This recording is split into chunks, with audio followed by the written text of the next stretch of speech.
صلو علی الحبیب صلی اللہ تعالی علی محمد۔ یاد رہے مدنی چینل پر ٹیلی کاسٹ کیے جانے والے سلسلے مختلف مواقع کے مناظر اور آواز کی مکسنگ کے ساتھ پیش کیے جاتے ہیں۔ صلو علی الحبیب صلی اللہ تعالی علی محمد۔ نیت المؤمن خیر من عملہ، مسلمان کی نیت اس کے عمل سے بہتر ہے۔ اللہ عز و جل کی رضا پانے اور ثواب کمانے کی غرض سے سلسلہ دیکھنے سے پہلے اچھی اچھی نیتیں فرما لیجئے۔ اللہ کی رضا کی خاطر علم دین حاصل کروں گا، سیکھ کر دوسروں تک نیکی کی دعوت پہنچاؤں گا، خاص خاص باتیں لکھوں گا، اول تا آخر دیکھوں گا۔ صلو علی الحبیب صلی اللہ تعالی علی محمد۔ میں مبلغ بنوں سنتوں کا، خوب چرچا کروں سنتوں کا، ہو کرم بہر خاک مدینہ۔ الحمدللہ رب العالمین والصلاة والسلام علی سید المرسلین، اما بعد فاعوذ باللہ من الشیطان الرجیم، بسم اللہ الرحمن الرحیم۔ الصلاة والسلام علیک یا رسول اللہ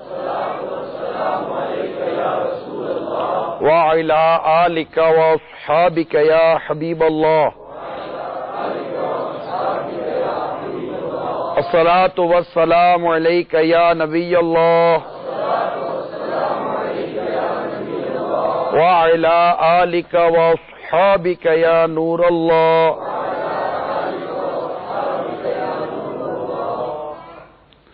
سرکار مدینہ صلی اللہ تعالی علیہ وآلہ وسلم نے ارشاد فرمایا، جو کوئی مجھ پر ایک مرتبہ درود پاک پڑھتا ہے اللہ تعالیٰ اس پر 10 رحمت نازل فرماتا ہے۔ صلو علی الحبیب صلی اللہ تعالی علیہ وسلم۔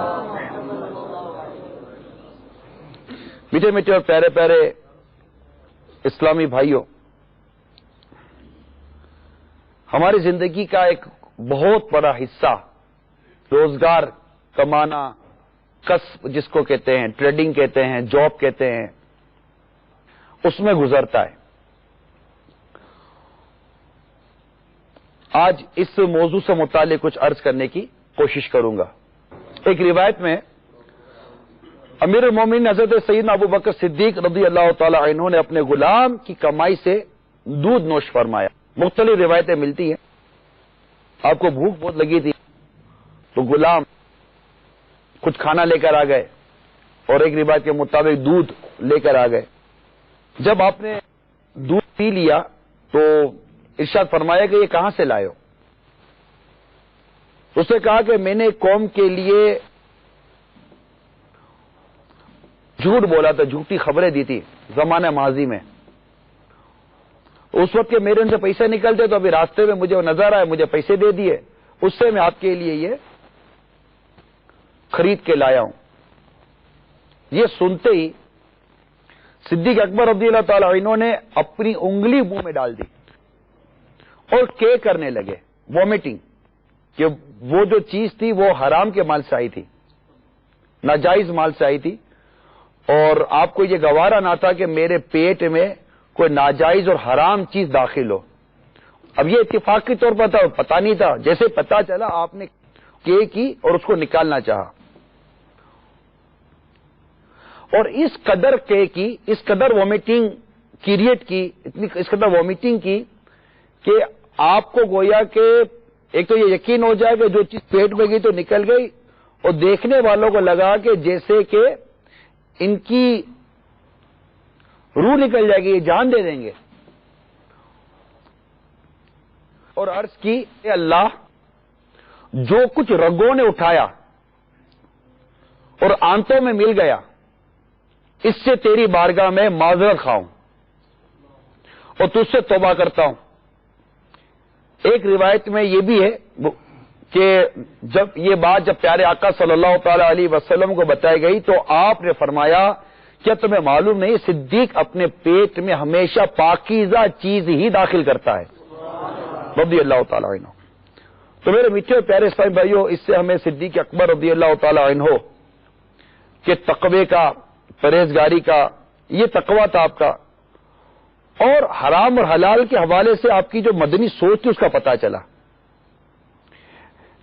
اس بات کا انکار نہیں ہے کہ ہمیں روزگار کمانا ہے، کیونکہ اہل و عیال کی کفالت کرنا، ان کی دیکھ بھال کرنا، ضرورتیں پوری کرنا، اگر شوہر ہے تو اس پر تو نان نفقہ، کھانا پینا، کپڑے وغیرہ جو ہوتے ہیں یہ سب واجب ہوتا ہے. حسب مطلب کہ ضرورت کے تحت کپڑے دینا، کھانا دینا، مکان دینا، کئی چیزیں اس پر واجب ہوتی ہیں. اولاد کے لیے انتظام کرنا، اپنے ماں باپ کو محتاجی سے بچانا، خود کو محتاجی سے بچانا، بہت ساری اچھی اچھی نیتیں بنتی ہیں. اور یہ ایک نظام قدرت، ایک معیشت ہے ہماری کہ ہم لوگ روزگار کماتے ہیں، کاروبار کرتے ہیں. کوئی اپنا ذریعہ روزگار نوکری کو بناتا ہے، کوئی اپنا ذریعہ روزگار ٹریڈنگ کو بناتا ہے، کوئی اپنی خدمات بیچتا ہے، سروسز بیچتا ہے. مقصد یہ ہوتا ہے کہ میں کسی طور پر کچھ پیسے کماؤں، کیونکہ یہ نظام ہے کہ پیسے جب آتے ہیں تو اسے آٹا خریدا جاتا ہے، چاول خریدے جاتے ہیں، اور دیگر خرد و نوش یعنی کھانے پینے کی اشیاء اسے خریدی جاتی ہے، پہننے کے لیے لباس خریدا جاتا ہے، رہنے کے لیے مکان خریدا جاتا ہے. تو یہ رقم کا ملنا، کیونکہ ایک رقم ہے، ایک نوٹ ہے، کرنسی ہے، اور وہ کسی بھی شیپ میں ہے، اس کے ذریعے لوگ خرید و فروخت کرتے ہیں، چیزیں لیتے ہیں، چیزیں دیتے ہیں، اور اس سے انسان کی زندگی کا ایک مطلب ایک سائیکل بنا ہوا ہے، یہ ایک انداز بنا ہوا ہے، اور آج سے نہیں ہے، یہ صدیوں سے یہی چلتا چلا آ رہا ہے. مگر اس کام کے کرنے میں چونکہ بندوں کا بندے سے تعلق ہے، اور اسلام چونکہ دین کامل ہے، اس لیے ہمیں اسلام اس معاملے میں ہمیں رہنمائی کرتا ہے. اسلام کمپلیٹلی گائیڈ لائن فراہم کرتا ہے کہ تمہیں روزگار اور ایک کاروبار کیسے کرنا ہے، اور اس میں ہم کو تاکید ہے، ایک طرف ترغیب ہے کہ یہ کرو، اس کے کرنے کے ثواب بیان کیے گئے حدیثوں میں. جی ہاں، کاروبار کرنے کا بھی ثواب ہے، روزگار کمانے کا بھی ثواب ہے. حدیث پاک میں ہے کہ گناہوں میں سے بعض گناہ ایسے ہیں انہیں طلب معاش یعنی کہ کاروبار کے متعلق، روزگار سے متعلق جو ارادہ کرتا ہے آدمی، جو سوچتا ہے، اور بعض اوقات اس معاملے میں جو فکریں ہوتی ہیں، ٹینشن کریٹ ہوتا ہے نا، وہ جو ارادے اور وہ جو یہ اسٹرگل ہے، وہ جو کوشش ہے نا، یہ وہ کوشش ہے جو اس کے کئی ایسے گناہ جو اس کی وجہ سے معاف کر دیے جاتے ہیں. یہ اتنی پیاری روایت ہے. ایک اور حدیث میں ہے، سچا تاجر، آنےسٹ بزنس مین، بروز قیامت صدیقین اور شہداء کے ساتھ اٹھایا جائے گا. سچا تاجر، سچ بولتا ہوں، آنےسٹی ہو اس کے اندر. ایک اور حدیث میں، پیشہ اختیار کرنے والے مومن کو بے شک اللہ پسند فرماتا ہے، یعنی ایسا بندہ اللہ کا پسندیدہ ہے. تو بہت ساری اس معاملے میں ہمیں روایت ملتی ہیں. تو اب چونکہ بندوں کا بندے سے تعلق ہے، پھر اس میں سچ، دھوکہ، ملاوٹ، دیانت، ایز پر کمٹمنٹ، اور بہت ساری چیزیں اس میں آتی ہیں. نماز پڑھنے کا ایک طریقہ ہے نا، اس کی کچھ پرنسپلس ہیں نا، کہ یوں کپڑے پاک کرنے ہیں، بدن پاک کرنا ہے، جگہ کا پاک ہونا ہے، پھر آ کر قبلہ روح ہونا ہے. اب کوئی ادھر نماز پڑھے، کوئی ادھر منہ کر کے نماز پڑھے، یہ تو کوئی طریقہ نہیں ہے نا. سب کے سب ایک ہی سمت ہو کر قبلے کی طرف منہ کر کے سارے نماز پڑھتے ہیں. پھر قرآن یوں پڑھ رہا ہے تو رکوع یوں کرنا ہے، تو سجدہ یوں کرنا ہے. یہ عبادت ہے، عبادت. اسی طرح روزہ ہے کہ اس وقت بند کرنا ہے، اس وقت کھولنا ہے یا نہیں ہے. تو زکوٰۃ ہے، اتنی دینی ہے اور اتنے عرصے میں دینی ہے. یوں ہی معاملات کی باری آتی ہے.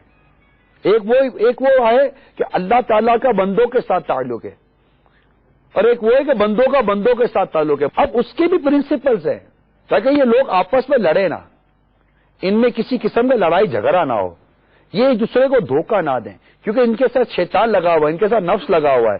یہ مال کمانے میں، آگے بڑھنے میں، فخر و تکبر کرنے کی وجہ سے یہ آگے بڑھیں گے اور ایک دوسرے کا جیب کاٹیں گے، گلا کاٹیں گے، یہ روبری کریں گے، یہ وہ تھریٹ کر کے لیں گے، ملاوٹ کر کے لیں گے. تو ایک پرنسپل بیان کیے گئے، پھر ہمیں ڈرایا گیا ہے کہ دیکھو اگر تم شریعت کے ان اصولوں کے مطابق تجارت نہیں کرو گے، جاب نہیں کرو گے اور تمہارا مال حرام ہو گیا، ناجائز ہو گیا، تو تمہیں سزا ہو سکتی ہے۔ ہمیں حرام روزی سے ڈرایا گیا ہے، اور ایک مسلمان ہونے کی حیثیت سے ہم کو ان تمام اصولوں پر عمل کرنا ہی پڑے گا۔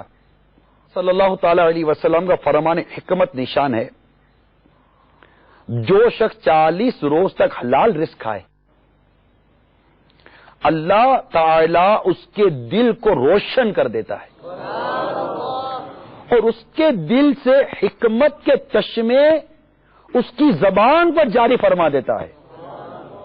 اور ایک اور روایت میں اللہ تعالی اسے دنیا میں پرہیزگاری عطا فرماتا ہے۔ مروی ہے، حضرت سیدنا سعد رضی اللہ تعالی عنہ نے نبی پاک صلی اللہ تعالی علیہ وآلہ وسلم کی بارگاہ میں عرض کی، آپ صلی اللہ تعالی علیہ وسلم اللہ سے دعا کریں اللہ مجھے مستجاب الدعوات بنا دے، یعنی اللہ ایسا بنا دے کہ میں جب دعا کروں میری دعا قبول ہو جائے۔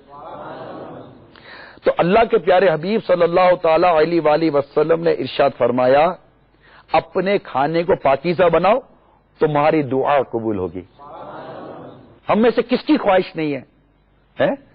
وہ امیل سنت کے کلام میں ایک شعر ہے، ہاتھ اٹھتے ہی بر آئے ہر مدعا وہ دعا میں اثر مصطفیٰ دیجیے۔ یعنی اللہ تعالی ہمیں ایسی برکت عطا فرمائے کہ ہم جو دعا کریں اللہ تعالی ہماری دعا قبول فرمائے، اور اللہ تعالی دعا قبول فرماتا ہے۔ وہ خود قرآن میں فرماتا ہے کہ مجھ سے مانگو میں دعا قبول کرتا ہوں۔ اللہ تعالیٰ دعا قبول فرماتا ہے، ٹھیک ہے، یہ تو قرآن پاک میں آ گئے نا۔ لیکن جب ہم رزق حلال کمائیں گے تو ہماری اللہ تعالیٰ دعائیں قبول فرمائے گا۔ یہ حدیث پاک میں بھی سرات آ گئی ہے۔ اس کے لیے ضروری ہے کہ ہمارا رزق حلال ہو۔ کیا ہو؟ حلال ہو، ہم رزق حلال کمائیں، ہم حرام روزی سے خود کو بچائیں۔ حضرت سیدنا عبداللہ ابن عباس رضی اللہ تعالی عنہما سے روایت ہے، تاجدار مدینہ صلی اللہ تعالی علیہ وآلہ وسلم کا فرمان عبرت نشان ہے، بیت المقدس پر اللہ عز و جل کا ایک فرشتہ ہے جو ہر رات پکارتا ہے کہ جس نے حرام کھایا نہ اس کا نفل قبول ہے نہ فرض۔ دیکھیں ایک روایت میں کیا آیا کہ تم اپنا رزق حلال کر لو اللہ تمہاری دعا قبول فرمائے گا۔ ایک روایت میں کیا آیا کہ جو شخص حرام کماتا ہے تو فرشتہ ندا کرتا ہے، ہر رات پکارتا ہے کہ جس نے حرام کھایا نہ اس کا نفل قبول ہے نہ فرض۔ دیکھیں آپ اب تک جو میں بیان کرتا آ رہا ہوں، ایک طرف رزق کمانا، روزگار کمانا، اس کی اہمیت، اس کی ضرورت، ہر شخص کو روزگار کمانا ہی کمانا ہے، کوئی محتاجی درست نہیں، سوال کرنے کی منع ہے، ٹھیک ہے، آپ کمائیے مگر غرور و تفکر کے لیے نہیں، ایک دوسرے میں برتری چاہنے کے لیے نہیں، اس لیے کمانا ہے کہ میں خود کو اور اپنے ماں باپ کو اور اپنے بیوی بچوں کو محتاجی سے بچاؤں۔ یہ بیسک نیت یہی بنتی ہے۔ اتنے سارے لوگ جاب کرتے ہیں، اتنے سارے لوگ اپنا کاروبار کرتے ہیں، میں یہ نہیں کہتا ہاتھ اٹھائیے، میں ہر ایک سے سوال کرتا ہوں، کیا آپ نے جو آپ کاروبار کر رہے ہیں، جو آپ کاروبار کر رہے ہیں یا جو آپ جاب کر رہے ہیں، کیا اس کا شرعی طریقہ، کیا اس کا شرعی اصول، اس کے اسلامک پرنسپلز کیا آپ نے سیکھے؟ آپ ہاں یا نہ کچھ نہ کہیے، میں صرف ایک سوال آپ کے سامنے کھڑا کر رہا ہوں۔ اگر آپ نے نہیں سیکھے تو آپ یہ کیسے دعویٰ کر سکتے ہیں کہ میں درست ہوں، جب آپ کو پتہ ہی نہیں ہے کہ جس راستے پر آپ جا رہے ہیں یہ راستہ مجھے میری صحیح منزل تک لے کے جا رہا ہے نہیں جا رہا؟ آپ تو چل پڑے نا، آپ تو چل پڑے، سب جا رہے ہیں آپ بھی چل پڑے، آپ بھی سب جا رہے ہیں آپ بھی چل پڑے۔ بھائی یہ ریئل اسٹیٹ کا کاروبار ہے تو جناب یہ لیدر کا کاروبار ہے، تو یہ گارمنٹس کا کاروبار ہے، تو یہ بلڈنگ مٹیریل کا کاروبار ہے، تو جناب یہ کنسٹرکشن کا بزنس ہے، تو جناب یہ ہول سیل کا بزنس ہے، ریٹیل کا بزنس ہے، یہ موبائل کا بزنس ہے، یہ کار شو روم کا بزنس ہے، واٹ ایور آپ کا جو بھی کاروبار ہے، آپ تو چل پڑے نا مارکیٹ ٹرینڈ کے ساتھ۔ آیا یہ مارکیٹ ٹرینڈ جو اس وقت ہمارے یہاں رائج ہے، آیا اس مارکیٹ ٹرینڈ کو شرعی طور پر اپروول حاصل ہے یا نہیں ہے؟ کوئی اسلامک پوائنٹ آف ویو پر کسی مفتی نے اس طریقے کار کے لیے آپ کو NOC ایشو کی ہے یا نہیں کی؟ آپ کو ایک ملک میں رہنا ہے, آپ کو اس ملک کے رولس اور ریگولیشنز کو آپ اس پر عمل کرتے ہیں. جب آپ کو کاروبار کرنا ہے تو کاروبار کے جو اسلامی رولس اور ریگولیشنز ہیں اس پر عمل کیوں نہیں کرتے؟ ایک مسلمان ہونے کی حیثیت سے قرآن و حدیث پر عمل کرنا ہم سب کی ذمہ داری ہے, اور ہم سب کی ذمہ داری ہے کہ ہم ہمارے کاروبار کا طریقہ کار, کاروبار کے حوالے سے جو کچھ ہے وہ اس کے متعلق ہم شرعی رہنمائی لیں. ادروائز ہم اس معاملے میں کوئی فیصلہ نہیں کر سکتے. میں نہیں کہتا کہ ہم جو کاروبار کریں حرام ہی ہے, نہ میں یہ کہتا ہوں کہ ہم جو کاروبار کرتے ہیں وہ حلال ہی ہے. اس کا فیصلہ کون کرے گا؟ مفتی. اسلامک اسکالرس اس کا فیصلہ کرے گا نا, وہ اسلامک اسکالر جو حلال و حرام کی تمیز کر سکتا ہو, قرآن و حدیث کو جانتا ہو, پھر معیشت اکنامکس کے متعلق کچھ نو ہاؤ رکھتا ہو.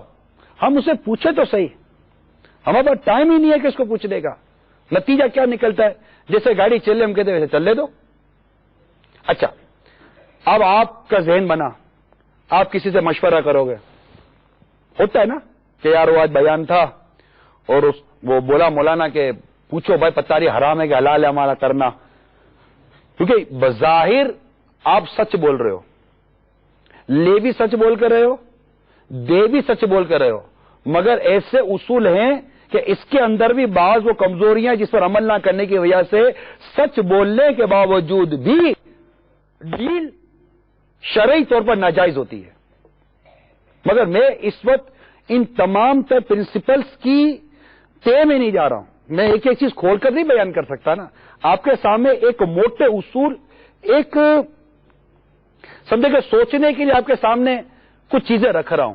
اب سوچیں, کیونکہ روزگار یہ سب سے مین چیز ہے. اسی سے کپڑا آتا ہے, اسی سے خوراک آتی ہے, اسی سے سب کچھ آتا ہے. اس پر عبادت کے قبول اور ناقبول ہونے کا معیار اور مدار ہے. یہ کوئی معمولی کام نہیں ہے روزگار. ہم سب تو چل پڑے نا, ایک دوڑ لگی ہوئی ہے پیسے والا بننے کی. ہر شخص کو ایک ہی دھن ہے, میں پیسے والا بن جاؤں, میں پیسے والا بن جاؤں, میں پیسے والا بن جاؤں. پیسے والا بننے کے لیے کہاں رہنا ہے, کیا رہنا ہے, کس کے ساتھ رہنا ہے, کچھ بھی کرنا ہو میں کرنے کے لیے تیار ہوں. یار یہ بتاؤ پیسہ کیسے آئے گا؟ ایک ہی بات ہے یار, پیسہ کیسے آئے گا, میں کماؤں گا کیسے, مجھے اتنا بتا دو یار. میں غریب نہیں رہنا چاہتا. یار ہر کوئی یہ سوچتا ہوگا, ارے خدا کے بندو تمہیں پیسہ کمانا ہے تو پیسہ حلال طریقے سے تو کماؤ یار, حرام طریقے سے کمانے کا کیا فائدہ؟ اس پیسے کا کیا فائدہ جو قیامت کے دن ہمارے لیے آگ کا سبب بن جائے, ہمیں جہنم میں ڈالنے کا سبب بن جائے. ہمیں رہنا کتنا ہے یہاں پر, کتنے عرصہ زندگی گزارنی ہے؟ 10 سال, 20 سال, 30 سال, 40. اور پھر اس روزگار سے آپ نے اپنی پرسنل بات کریں, میں اپنی ذات کی بات کروں. بیوی بچے ابھی ایک طرف رکھے, ٹھیک ہے, میری 20 سے 22 سال کی زندگی تو خالی پڑھائی میں نکل گئی, کچھ بھی نہیں کیا. 20-22 سال کی زندگی اسی میں نکل گئی. 18-19 سال کا ہوا تو کاروبار کرو, کام کاج کرو, نوکری کرو, کل شادی ہوگی. اچھا بھائی کرتے ہیں. اب بعد پڑھائی میں اور اسی چیزوں میں نکل گئے. 25-30 سال کا ہوا, شادی وغیرہ ہو گئی. اب شادی ہو گئی, 1.5-2 سال ہوئے, 2-3 سال ہوئے, اللہ کی رحمت سے بچے کی ولادت ہو گئی گھر میں.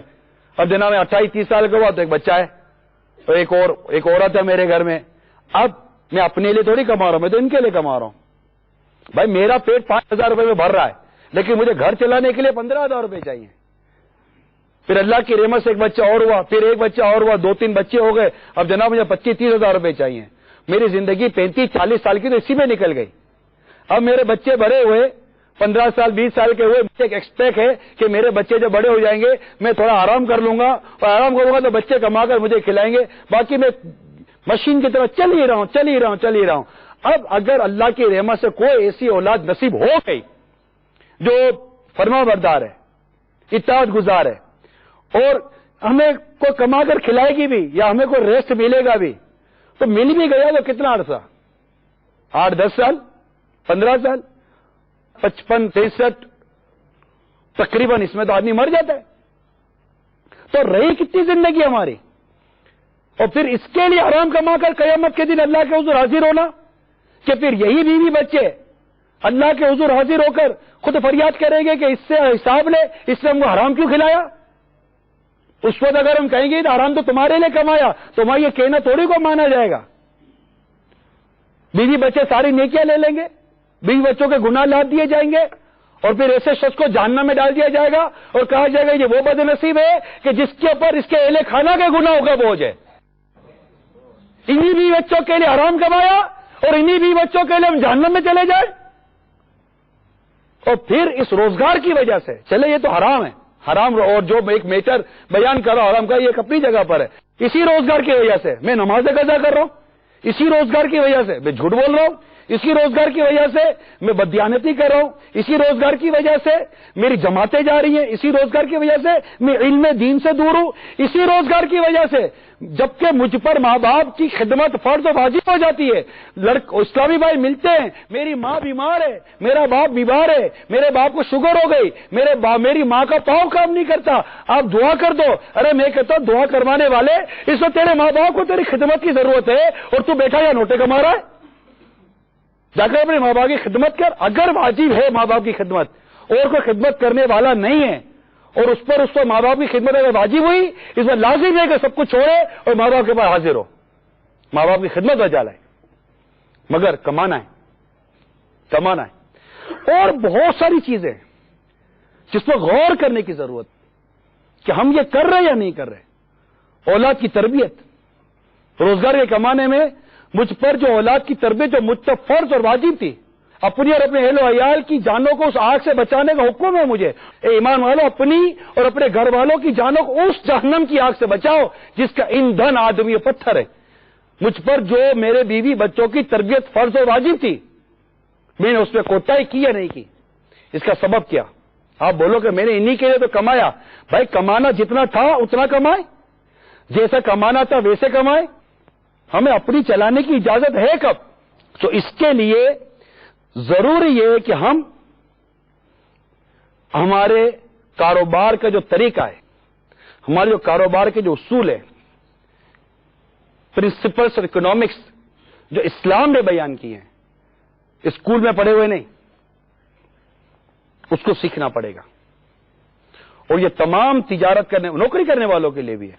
میں آپ کو ایگزامپل دیتا ہوں.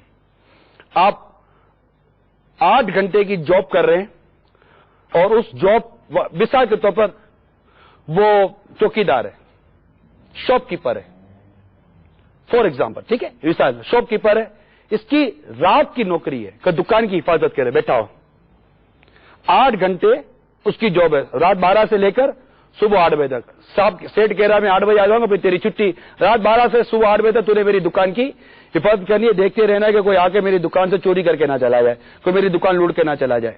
یہ کس کی ذمہ داری ہے؟ اس شاپ کیپر کی, چوکیدار کی.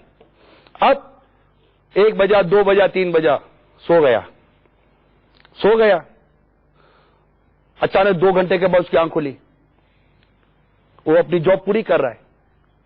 سویا کتنے گھنٹے؟ اس کی جاب کتنے گھنٹے کی تھی؟ کتنے گھنٹے جاب کی؟ اگر اسے 6 گھنٹے صحیح جاب کی ہے, 2 گھنٹے سو گیا.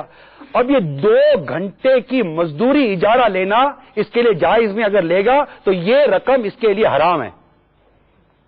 صرف کاروبار کرنے والا ہی حرام نہیں کماتا, نوکری کرنے والا بھی حرام کما سکتا ہے. یہ عرض کرنے کا مقصد ہے.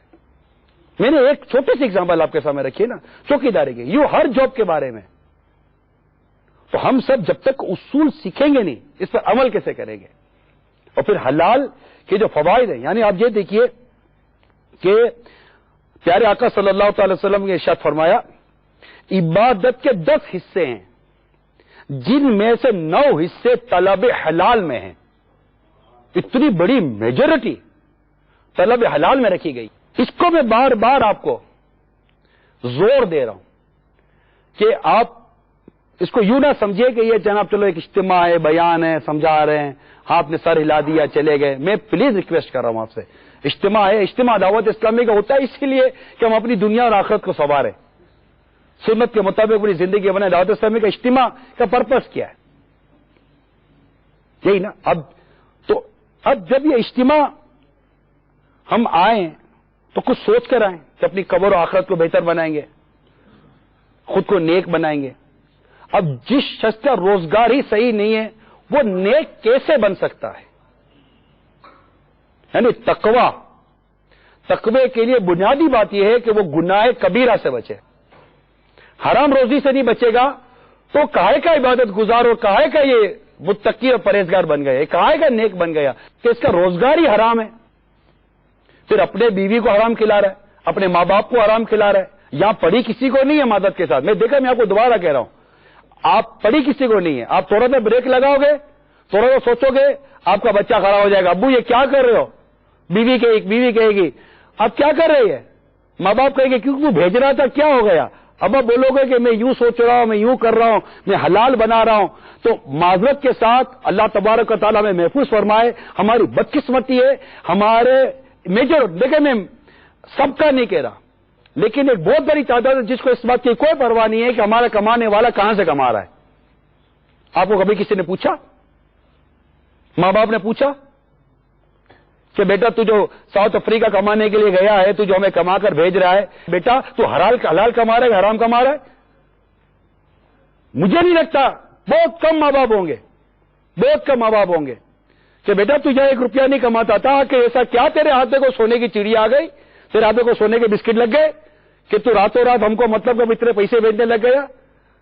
تو ماں باپ کو چاہیے کہ پہلے پوچھیں کہ بیٹا تو کما کہاں سے رہا ہے, اس سے پہلے کہ آپ اخبار میں فوٹو دو اپنے بیٹے کا ہتھکڑیاں لگی ہوئی ہیں, اور کسی ملک کی پولیس آپ کے بیٹے کو منشیات یا کسی اور ڈرگس وغیرہ کے جرم میں یا کسی اور بےمان والے کاروبار میں پکڑ کر جیل میں بند کر رہی ہے.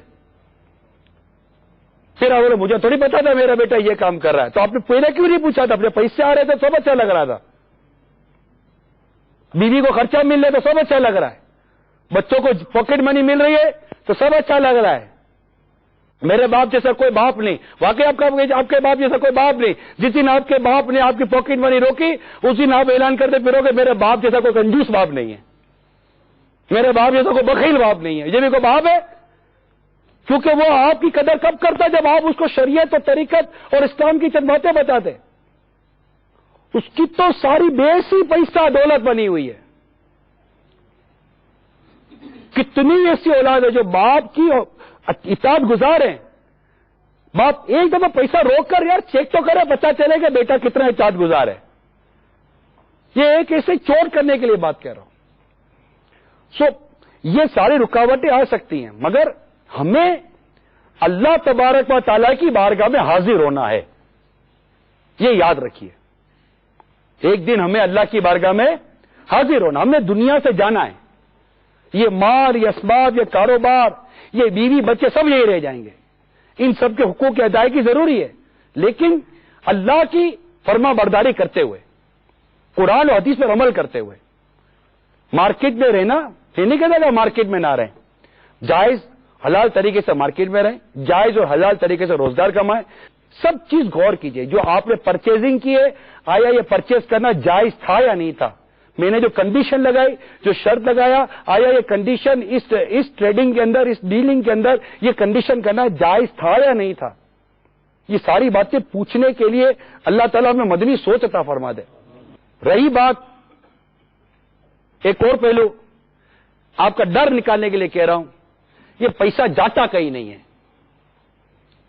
اللہ تعالیٰ نے واضح طور پر ارشاد فرمایا, زمین پہ رینگنے والا کوئی جاندار ایسا نہیں جس کا رزق میرے ذمہ کرم پر نہ ہو. اللہ تعالیٰ نے ہم سب کے رزق کا ذمہ لیا ہوا ہے. ارے جب اللہ رزق کا ذمہ لے لے, پھر انسان کو, مسلمان کو کسی چیز کی کیا پرواہ؟ ارے تم پرواہ نہیں کرو, میں ہوں نا. اگر آپ کو کوئی ساؤنڈ آدمی, کوئی بڑا آدمی یہ کہہ دے یار میں بیٹھا ہوں, آپ کو کیا فکر ہے, آپ فکر کرو گے؟ نہیں کرو گے نا.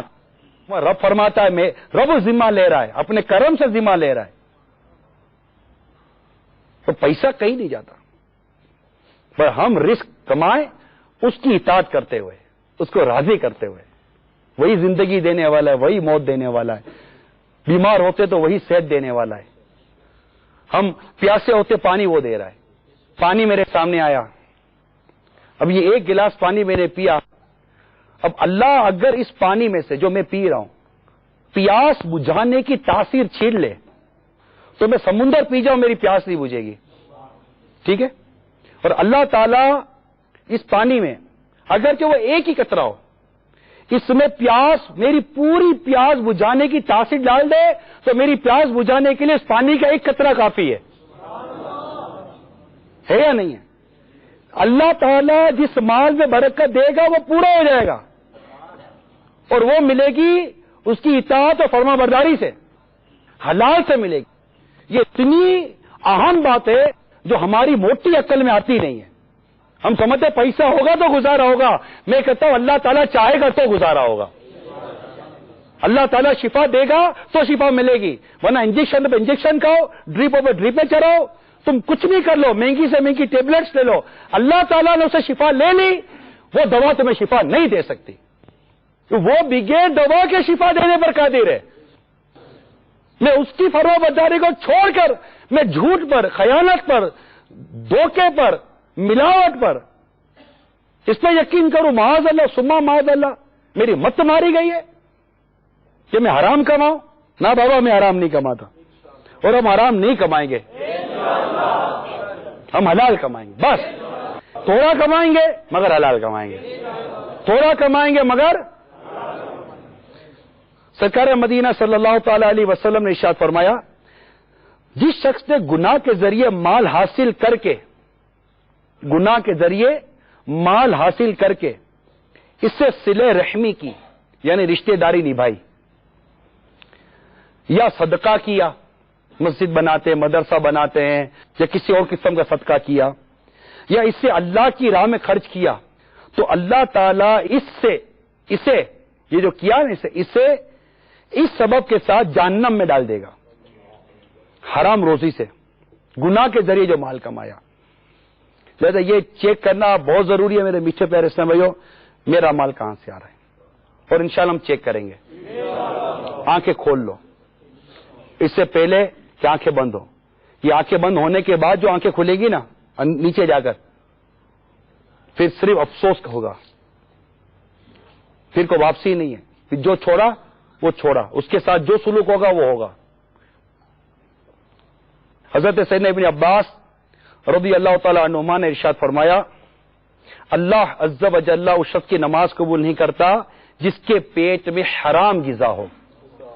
حضرت سیدنا سہل تستری رضی اللہ تعالیٰ نے فرماتے، جو شخص چاہتا ہے کہ اس پر صدیقین کے حالات ظاہر ہوں، صدیقین یہ اولیاء کرام کی سب سے اعلیٰ قسم ہے، صدیقین کی حالت وہ ظاہر ہو، وہ ہمیشہ حلال و پاک کھانا کھائے اور سنت اور ضروری کام کے علاوہ کچھ نہ کرے۔ اللہ تعالی ہم سب کو عمل کرنے کی توفیق عطا فرمائے، آمین، بجاہ نبی الامین صلی اللہ تعالی علیہ وآلہ وسلم۔ میں مبلغ بنوں سنتوں کا، خوب چرچا کروں سنتوں کا، ہو کرم بہر خاک مدینہ۔ صلو علی الحبیب صلی اللہ تعالی علی محمد۔ آپ نے جو ابھی سلسلہ ملاحظہ فرمایا اس کے بارے میں اپنے تاثرات اور مدنی مشورے 030126127176 پر SMS یا feedback@madanichannel.tv پر میل کر سکتے ہیں۔